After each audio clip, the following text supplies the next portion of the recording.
मेरा नाम है रवि और आप देख रहे हैं आर्टिकल 19 यूट्यूब चैनल। 14 जून 2020 को सुशांत सिंह राजपूत ने कथित तौर पर आत्महत्या की थी और उसके बाद धीरे धीरे हमारे देश में मीडिया ट्रायल चलने लगा और इस आत्महत्या को हत्या करार दिया जाने लगा और कुछ लोगों के द्वारा कहा जाने लगा कि ये आत्महत्या नहीं थी बल्कि बॉलीवुड के एक गैंग के द्वारा साजिशन की गई हत्या थी। इसके बाद बिहार में एफआईआर दर्ज की जाती है और मामला सुप्रीम कोर्ट पहुंचता है और सुप्रीम कोर्ट इसमें सीबीआई को इंट्रोड्यूस करती है और फाइनली 3 दिन पहले ही ये केस सीबीआई को सौंप दिया जाता है। लेकिन मेरा आज का सवाल ये है कि क्या सीबीआई से हमें इतनी उम्मीद लगानी चाहिए? आपको जानकर हैरानी होगी कि जब से सीबीआई बनी है तब से आज तक सीबीआई एक भी सुसाइड केस को सॉल्व नहीं कर पाई है। अब ये तो वक्त ही बताएगा कि ये सुशांत सिंह राजपूत का जो केस है ये ऐसा पहला केस बनेगा या नहीं बनेगा जिसको सीबीआई सॉल्व करती है। कुछ ऐसे फैक्ट्स मैं आज आप लोग को बताने वाला हूँ जिससे आप लोग को पता चल जाएगा कि आखिर इस केस में होने वाला क्या है।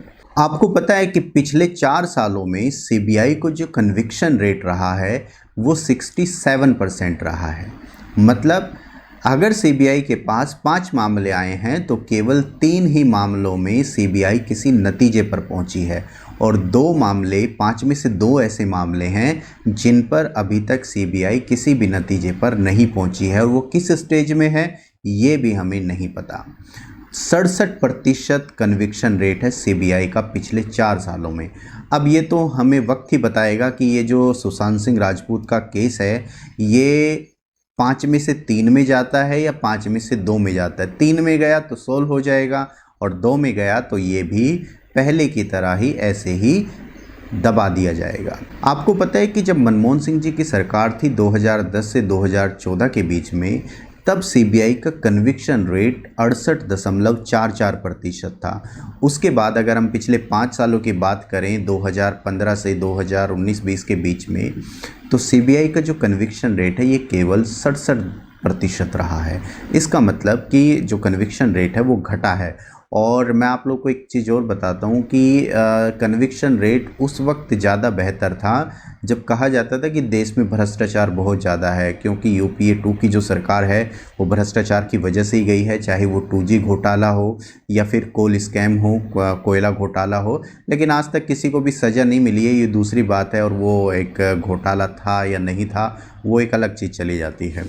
आप लोग जानते हैं, आप लोग को जानकर हैरानी होगी कि वैसे भी आप जानते ही हैं कि सीबीआई को कितनी बार सुप्रीम कोर्ट ने पिंजरे का तोता कहा है।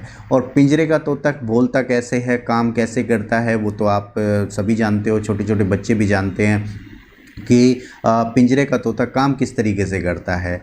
तो जब सुप्रीम कोर्ट जो हमारे देश में मतलब न्याय की सबसे बड़ी व्यवस्था है, सबसे बड़ी संरचना है, उसने ही सीबीआई को पिंजरे का तोता बोल दिया है, तो उसके बाद क्या हमारे देश के लोगों को सीबीआई से इतनी उम्मीद लगानी चाहिए? मैं आप लोगों को आज जैसे 3 केस बताने वाला हूँ जिन 3 केसों में इतना ही ज़्यादा हो हल्ला हुआ था, इतना ही ज़्यादा मीडिया ट्रायल हुआ था और उसके बाद ये केस सीबीआई को ट्रांसफ़र किए गए थे, लेकिन आज तक उन केस के बारे में कोई भी नतीजा हमारे सामने नहीं आया है। यहाँ तक कि हमारी जनता, आप लोग, मैं, हम सब उनको भूल चुके हैं और हमें पता ही नहीं है कि वो जो केस हैं वो किस स्टेज में हैं।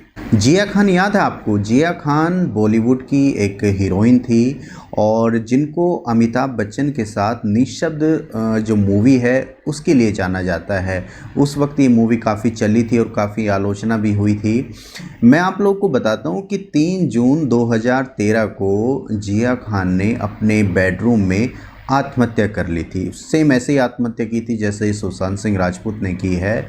और उसके बाद काफ़ी हो हल्ला हुआ, मीडिया ट्रायल चला और उस वक्त भी मुंबई पुलिस पर ऐसे ही आरोप लगाए गए थे कि मुंबई पुलिस ने इस केस को तोड़ा मरोड़ा है और मुंबई पुलिस ने सही इन्वेस्टिगेशन नहीं की है। उसके बाद 3 साल के बाद मतलब 2016 में ये केस सीबीआई को ट्रांसफ़र कर दिया गया और 2016 से 2020 आ चुका है, लेकिन अब तक इस केस में कोई भी नतीजा नहीं निकल पाया है।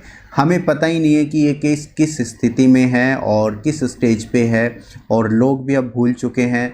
उस वक्त तो काफ़ी मीडिया ट्रायल भी हुआ था, हो हल्ला भी हुआ था, लेकिन अब इस केस के बारे में कोई जानकारी किसी को नहीं है। फ़ातिमा लतीफ़ को तो शायद आप लोग भूल चुके होंगे, क्योंकि नाम ही ऐसा है। ये आईआईटी मद्रास की एक 19 वर्षीय छात्रा थी, जिन्होंने लास्ट ईयर ही मतलब 2019 में आईआईटी मद्रास में आत्महत्या कर ली थी। इसके परिजनों ने आरोप लगाया था कि आईआईटी मद्रास के जो फैकल्टी मेंबर्स हैं, उनसे प्रताड़ित होकर फ़ातिमा लतीफ़ ने आत्महत्या की है।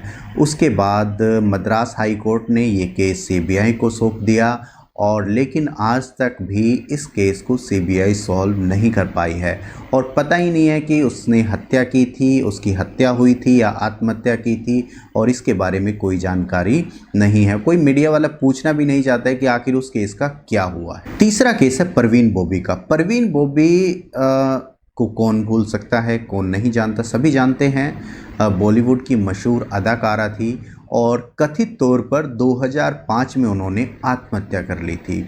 उसके बाद इस केस में भी काफ़ी मीडिया ट्रायल चला, और ये केस आखिरकार सीबीआई को सौंप दिया गया।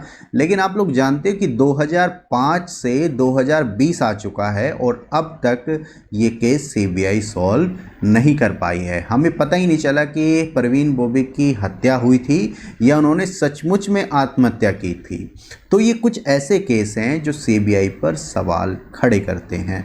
मेरा मतलब, मेरा जो मोटिव है वो सीबीआई पर सवाल खड़े करना नहीं है। मैंने सीबीआई के बारे में फैक्ट्स एंड फिगर आप लोगों के सामने रखे हैं, क्योंकि हमारे देश के लोगों को लगता है कि जो स्थानीय पुलिस है वो अपना काम बेहतर नहीं करती, और अगर सीबीआई इस केस को जांच करेगी तो वो बेहतर नतीजे पर पहुंचेगी। लेकिन सभी केस में ऐसा नहीं होता, क्योंकि तोता तो आखिर तोता है, चाहे वो पिंजरे का हो चाहे वो बाहर का हो। बाहर का तोता होगा तो वो उड़ के अपने आप सारे काम कर लेगा, लेकिन पिंजरे का तोता तो वही बोलेगा जो उसको सरकार बुलवाएगी। क्योंकि आप लोग जानते हो कि सीबीआई, एनआईए, ईडी, इनका इस्तेमाल किस तरीके से होता है। सरकार चाहे किसी की भी रही हो, लेकिन विपक्ष के नेताओं को या फिर दूसरे नेताओं को डराने के लिए, धमकाने के लिए इन सब एजेंसी का भरपूर इस्तेमाल किया जाता है। अब ये तो वक्त ही बताएगा कि इस केस में क्या होने वाला है, लेकिन मैंने आप लोग के सामने कुछ फैक्ट्स रखे हैं, और आप लोग को ये वीडियो अच्छी लगी होगी तो इसे शेयर करें, सब्सक्राइब करें और लाइक करें। Thank you.